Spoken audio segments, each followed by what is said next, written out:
Big Mike's Coffee Shop presents the Avery Journal-Times Coaches Corner broadcast. Here's our host, Jamie Shell. And good day. Welcome to our first 2026 installment of the Viking Coaches Show.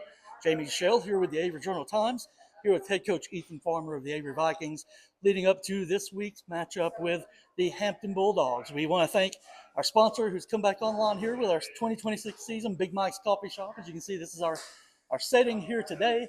A lot of great menu items they have available. Energy drinks, the Lotus energy drinks they have now, 4 or 5 different options at least to be able to enjoy here at the shop or take along on the road with you. Also have a breakfast menu now. That's something different from the previous times we were with you. Also a lunch menu, so you come by here, breakfast, lunch, coffee, dessert like this beautiful Fruity Pebbles drink. You know, anything that you need as far as to fill your palate, it can definitely be done for you here at Big Mike's Coffee Shop. Again, we thank Mike and Jackie Nelson for their sponsorship and being part of our show each week. Coach, just want to look now to this week. I know everything has kind of built up to this, and Friday night is coming. Yep. What's the mood been like in practice this week as y'all been getting ready for the Bulldogs? Just a lot of excitement. Kids are steady working hard day in and day out. I think too, we've been talking about August 21st for a long time, and obviously it's here. So the move's been pretty good.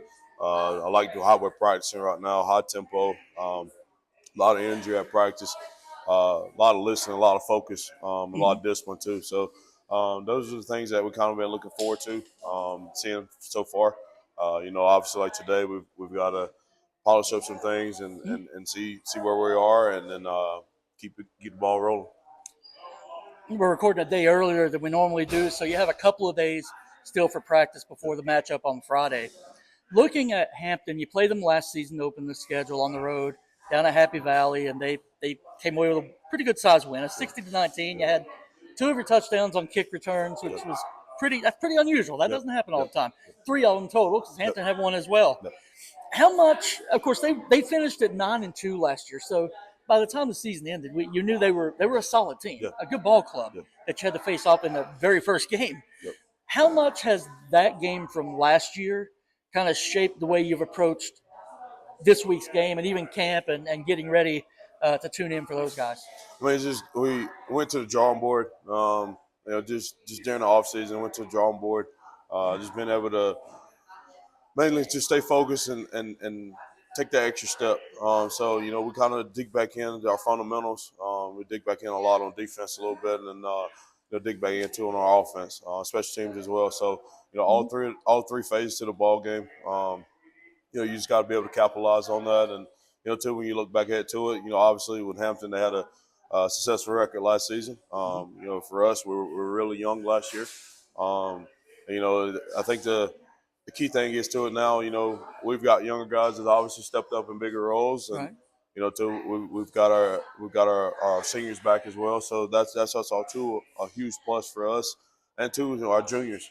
And so I mean, we kind of been reloading a little bit, and everybody kind of goes through that stage, and but man, I'm proud of how these kids is just responded very well, just all the work and everything they've been putting in.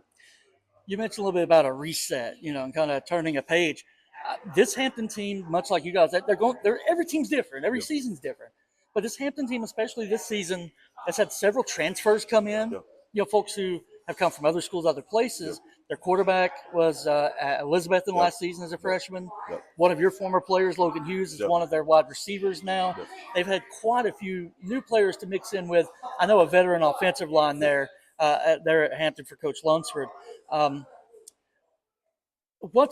guess the question I would ask is, how do they compare to the group that you faced last season from what you've seen kind of on film? I mean, just based off what I've seen on film, I mean, they're athletic. And then, too, the quarterback, he's a dual threat quarterback for sure. He can throw it on the run, too. If he's got to pull it, he will pull it.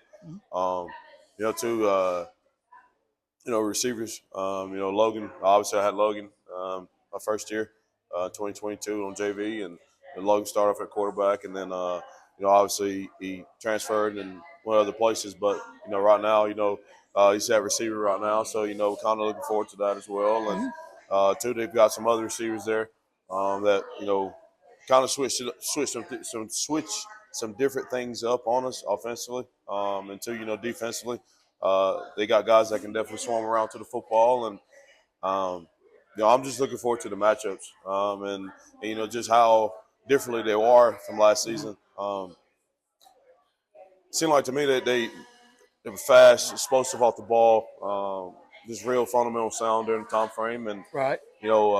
Same thing I say this year too. And that's one of the key things that we mentioned to our guys as well. So Hampton's going to be Hampton for sure. Hampton, I think, if I remember, well, other than maybe Mitchell, will be kind of the closest opponent you have schedule-wise, right? We don't have a Watauga necessarily, somewhere or Cloudland even, but kind of close. Do you sense, or do your players sense any kind of aspect of rivalry playing those guys? I think it is. We've been real quiet. And that's just how we took our approach this year. Just staying humble, and just wanting to make sure, obviously we want to elevate our game, and we want to continue to elevate it more and more and more. Every single rep that we get, and two, a lot of key things we just mainly trying to focus on Avery. Right. And for us, obviously it's just the first one, and we're kind of looking at it as a different approach. I can definitely say that they're probably looking at a crosstown rivalry for sure. Yeah, okay. Kind of feels like it a little bit. Yeah. Especially after last season, you might be like, okay, we need, trying Absolutely. to bounce back for sure. Since that meeting last year with them, what do you feel like has changed in terms, without giving away trade secrets or anything here, as far as your depth or your scheme or your personnel or even just experience? What do you feel has changed and will be different this time around versus last season's game? I was saying, we made some adjustments personnel wise. Too, we've got depth, and that was one of the key things that going into this season here coming up that we obviously looked at, and too, from a head coach standpoint, last season we didn't have a lot of depth, and that's at all positions on the field, offensive and defensive. Right. We had multiple guys, obviously going multiple possessions going back and forth, offensive and defensive. Some guys never came out the field because they were playing special teams too. So, that was kind of our different approach that we had. But this year, I would definitely say just the depth. And too, our kids are understanding, just the fundamental piece of how we need to operate. And two, they're starting to catch on to everything that I'm saying now. Yep. And it's a learning curve. And obviously. It's kind of hard not to reflect back on last season. A lot went on during that time frame, but I'll definitely say, for us and our coaching staff and our kids, we've learned a lot. And I'll say too, we definitely have a lot to prove.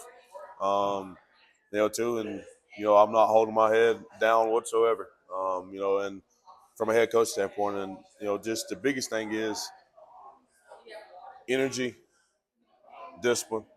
Make sure we're fighting every single play.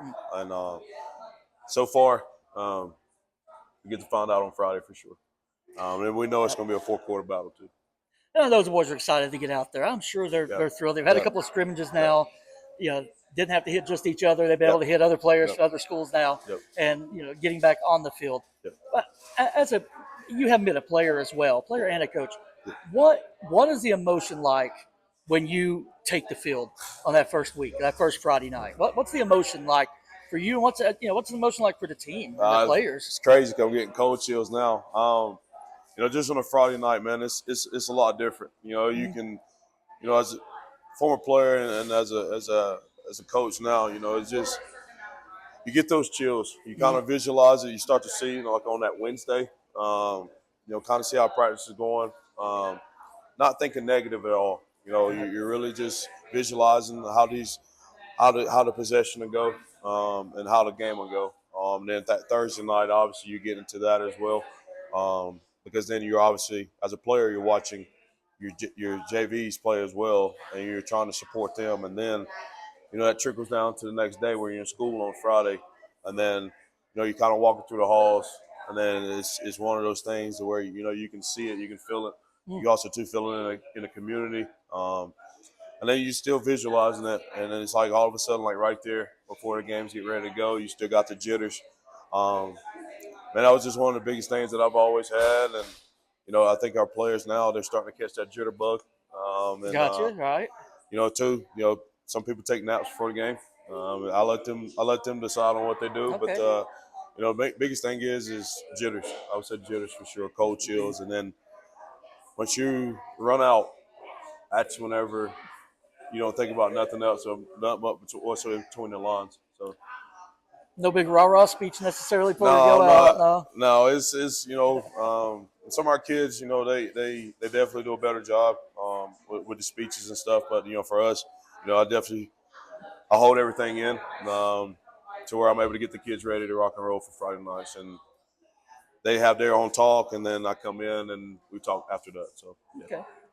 I'm glad you said something about Thursday night because I don't want to overlook the fact that the school's football season technically begins on Yep. Thursday night with the JV team Yep. jumping in, playing Mountain Heritage Yep. at McDonald Stadium. Yep. Come out to watch these guys. JV's been working just every bit as hard as these varsity players have. Absolutely. And they'll be coming out Thursday night to play. That's as we're recording on a Wednesday. It's tomorrow, but you may be seeing this whenever. But Thursday evening, McDonald Stadium, around 7 o'clock, roughly. Right? Is that the kickoff? 7 o'clock. So make sure you can be there at 7 o'clock for that kickoff. And I know they again appreciate that support too. I want to talk about some of the players, Coach. Yeah. Talk about some of your players that the fans should watch. Who are some that they should keep an eye on Friday night? Maybe guys who might not be household names yet, but they're going to make a difference for you. Too, I think I'll start off with, obviously, I think Tucker Houston will be one people need to watch out for. Zane Chevron's another one. Tanner Linkamp's another one up front. Connor Up the Grove. Maverick Moore. We call him Brucey, but it's Maverick Moore. Nick Simcox. Let's say it too, our quarterback, Hudson Menace. Okay. Tanner Webb's another one. I know you feel pressure to name every player. I know that's kind of a sucker question on you. I know. But two, I say Blaine Kirkpatrick, Robbie Gerke, Colton Waz, Hunter Ollis. I mean, I can keep going. But we've got guys. I put it to you like this. I won't name drop. I'll say that our guys, everybody on our team works together. I think that's kind of what we learned this season here. And they take that stuff in, and right. We're all as one. And that's kind of the way they approached it. Too, all our teammates, all our guys, every last one of them, coaching staff too. Literally, we're teaching our kids to make sure we're all as one, and be a family because we want to take that field together. Right. And the same thing, any game, any place, any time, it doesn't matter. We're always going to be a family, and that's kind of the way we kind of actually approached that this year. And that was one of the key things that the seniors actually mentioned. Hey coach, hey man, we're all in this together. And so that was a key thing that stuck out to me, and I'm gonna stay by that. So we've got some guys. I'll put it that way, and we've got a team. And I know for a fact our guys will be ready to play on Friday. You mentioned a couple of guys. You mentioned Robbie Gerke, yeah, of course, and you mentioned Colton Wise. Both those young men suffered injuries last season and missed some time. They missed some time. Yep. Those guys now healthy, back in the mix of what you're doing. What kind of difference does it make that your team is healthier going into this season as well? Man, I'll start off with Nick first. I think Nick had dealt with a lot last season. And he's back, he's healthy, he's ready to rock and roll.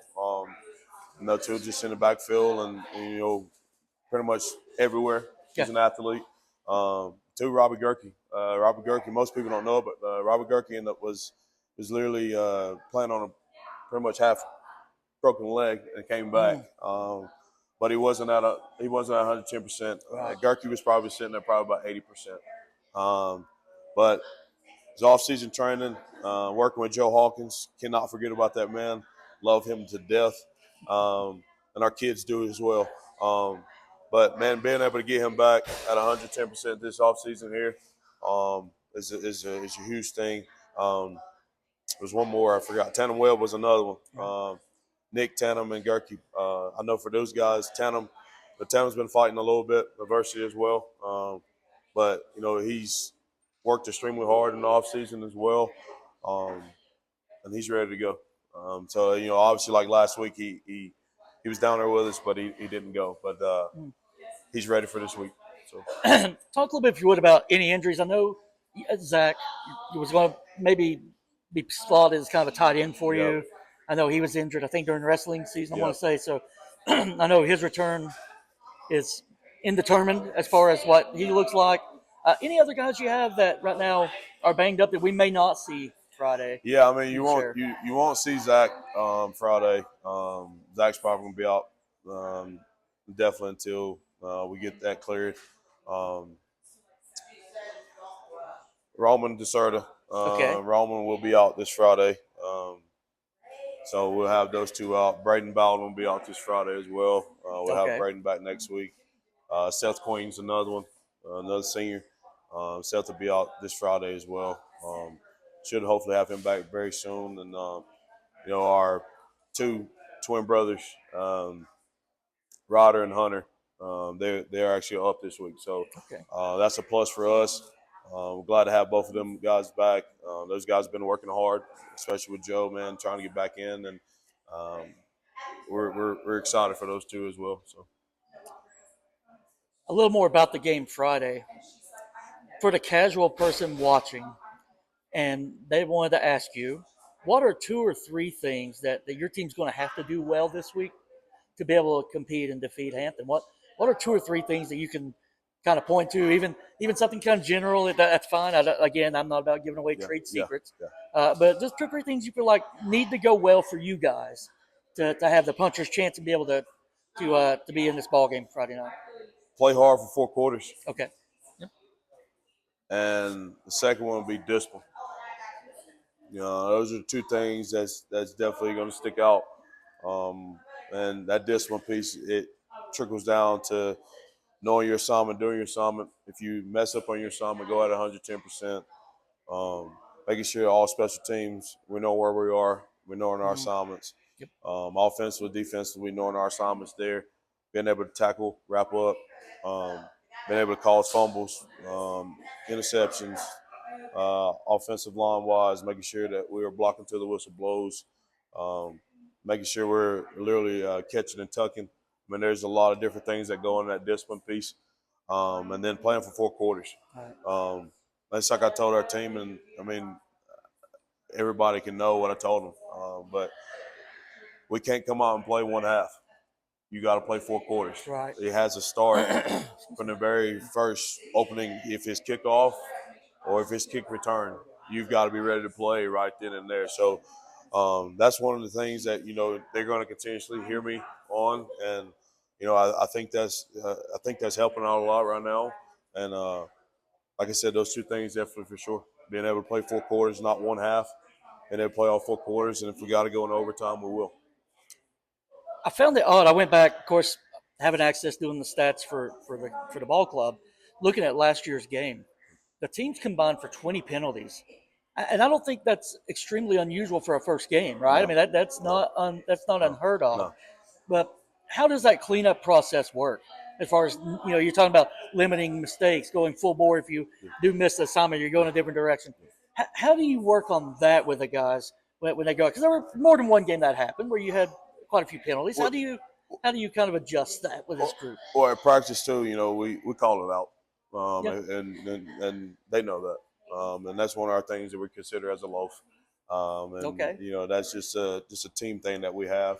But the biggest thing is just being able to call it out and see it, so then obviously it don't happen again. If it does happen again, like I rather that penalty do happen at 110% than 50% you're not going full speed at it. So, and it's kind of like a 50-50 chance that you'll get a penalty. I mean, obviously, like last week, down in Wilkesboro, like we had some penalties, but it wasn't as many penalties that we had as drawn. There was 1 possession of drawn, scrimmage-wise, that we had about 25 penalties thrown on us, but all on the same play. No, not on the same play. Just on that drive. But no, it's just discipline. I mean, that's the key thing. And, we throw in a lot of different things at practice just to be able to have our kids fight through that adversity piece to where it's like, hey, we may get a good run. Next thing you know, like we're sitting at 2nd and 8. Like we just gained 5, but now here's the thing, we got a false start. Or we got a holding call, something like that. So our kids can adjust to that so they can say, hey, we're good guys, go to the next place. So then that fun time piece you're still going forward. And that's what we want to do. We never want to go backwards. We want to go forward. So that's our key thing. And I think that's intriguing that you work on being behind the chains. Yeah, absolutely. That you've got to work on that because that's going to happen over the course of a game. Yes. And you have to be able to adjust to that physically, but mentally more than anything, right? Absolutely. Absolutely. The identity of this team of 2026, you've been with them, this group, since you started lifting weights in November, right? I mean, continually getting ready for this week. What do you want this team to be known for as the season unfolds? Not loafers, we know that. No. This is an awesome bunch too, man.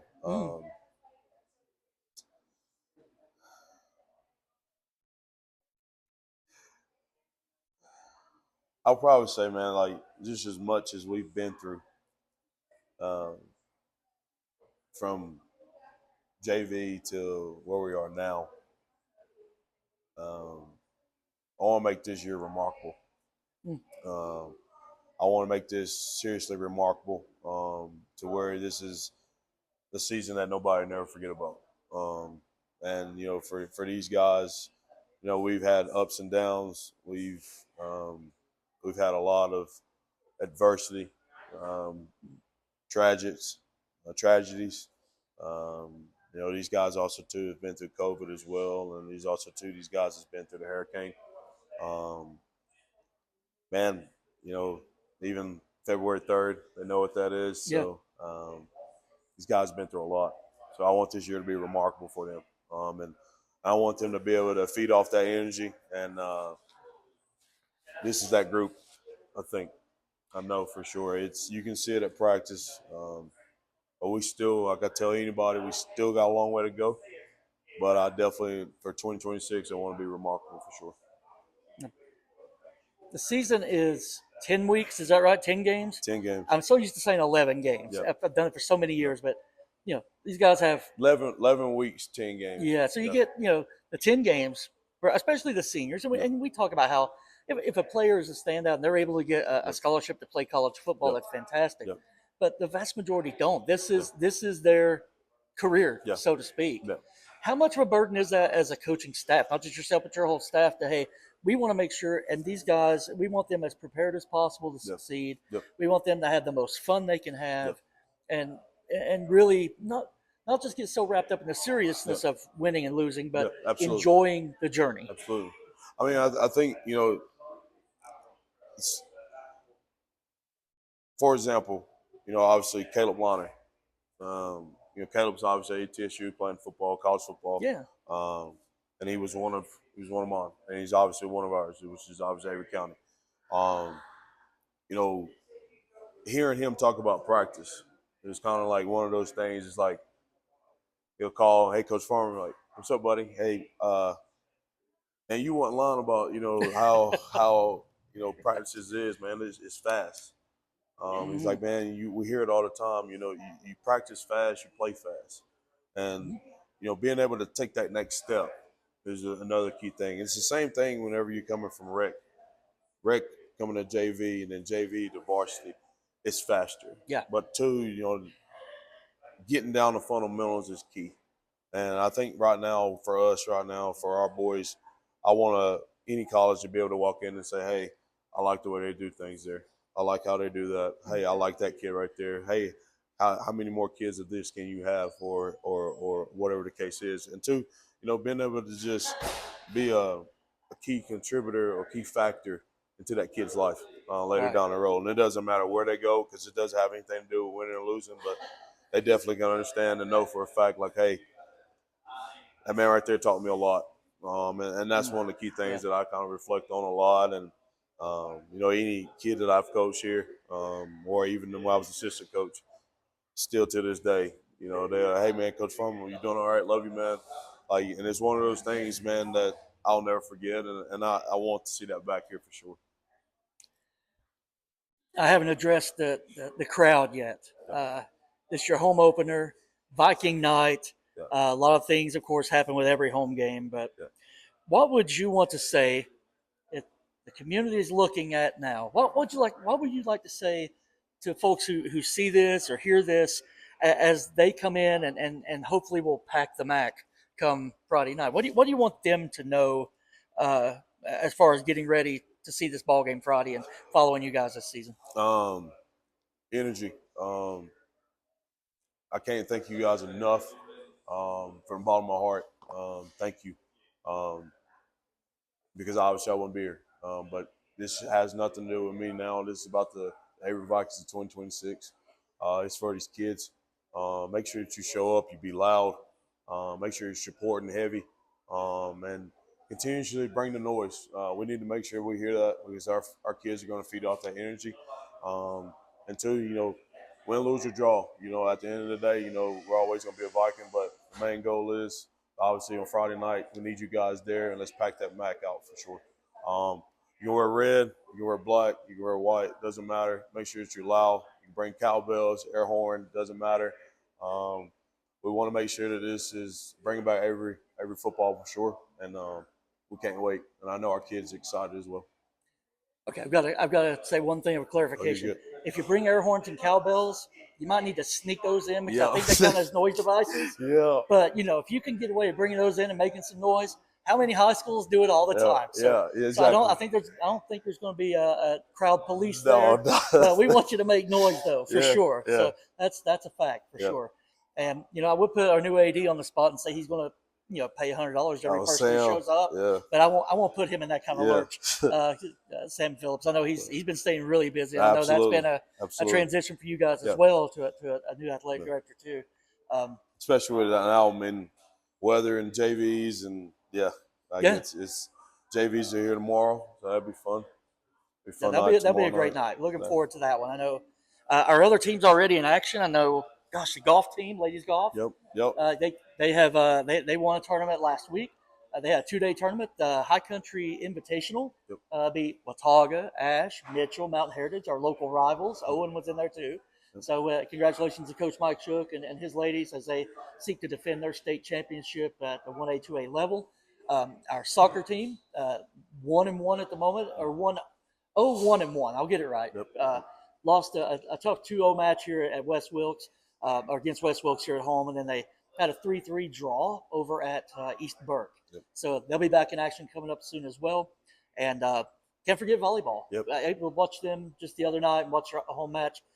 Fell in their match to TC Robertson, which is a very good volleyball team and just a good sports program down there in that school. So solid program. So nothing, you know, that's nothing poor to write home about. But, you know, they won their first 2 matches as well. They've got a match tonight as well. I believe they've had 3 matches in 3 days, Monday, Tuesday, Wednesday. So we do wish the ladies and Coach Eller and Coach Cook and that squad the continued best as they continue their season. Cross country is getting started up. And we got that coming up as well, just to keep them in mind. I don't know if we have a tennis team for sure. I'm not sure if we have tennis. I don't know yet. Maybe not. You know, I said JV, like I said, will be opening up and varsity this week. So again, first day of school here at Avery County. There's a lot of things going on as we're getting started, and a lot of those things are great to see. And again, just a reminder about the game Friday night. The cost of the ticket is $10 for entry. I know that's a new conference set price. It'll be conference or state set price at like $10 a contest for football. There are passes available for fans and students, a discounted price. I think the discount for fans is, I want to say like $80 or $85, something like that. So, you know, you can watch, goodness gracious, watch 8 games of all the sports, and it's paid for the entire season. So it really a really good deal. And students, we need students out as well. We need the students and that support. That was amazing to see at the volleyball match Monday, to see our student section be as loud as it was. That's important. So definitely for students who see this, come out and support your teams as well. Coach, again, we appreciate Big Mike's Coffee Shop. These drinks, fantastic. Absolutely. The Lotus Energy options, I'll mention them again. There's white, gold, purple. You can just pop in here and get, one of those flavorings. Add a little caffeine in there to get you going in the morning. If you like, lattes, cappuccinos, Americanos, cafe au laits, iced coffees, iced lattes, ice cream even. If you like, you need a good snack, some ice cream or a float or something along those lines, milkshake. You can get that. Lunch menus, different sandwiches available. Big Mike's has diversified Absolutely, since man. our last conversation with Absolutely. them. So we love the support of Mike and Jackie Nelson, and we want to encourage you to support your local coffee shop as well. They help to make these broadcasts possible. Of course, we'll be back at the field Friday night for our halftime report. We'll be able to share that as well with you about how the game is going. And we'll try to get this guy after the game as well. Hopefully it'll be after an Avery win. We'll be able to talk a little bit about the matchup on Friday. So, Coach, again, appreciate the time as always. We appreciate you carving this out to share with our viewers and listeners about how the team's looking. Had a lot of questions about how are the guys looking, how are things going. So, want to give folks that opportunity as we open up with our first installment here of the Coaches Show. Until next week, we hope to see you for our next show coming up. It'll be later in the week. We'll get this one up a little earlier this week, but next week, back on our kind of regular schedule. So just be keeping an eye out for that before our contest down at Patton. Just keep that in mind. There was a schedule change from the original schedule. It was West Caldwell, but they actually could not field a team this year. So schedules were switched around, so we were able to get one of their other conference foes in Patton to play us. So we'll be going to Morganton a week from Friday. So hope you can load up the cars and pack that stadium as well. Until Friday, I'm Jamie Shell, here with Coach Ethan Farmer. Thank you so much for watching, and go Vikings. Go Vikes.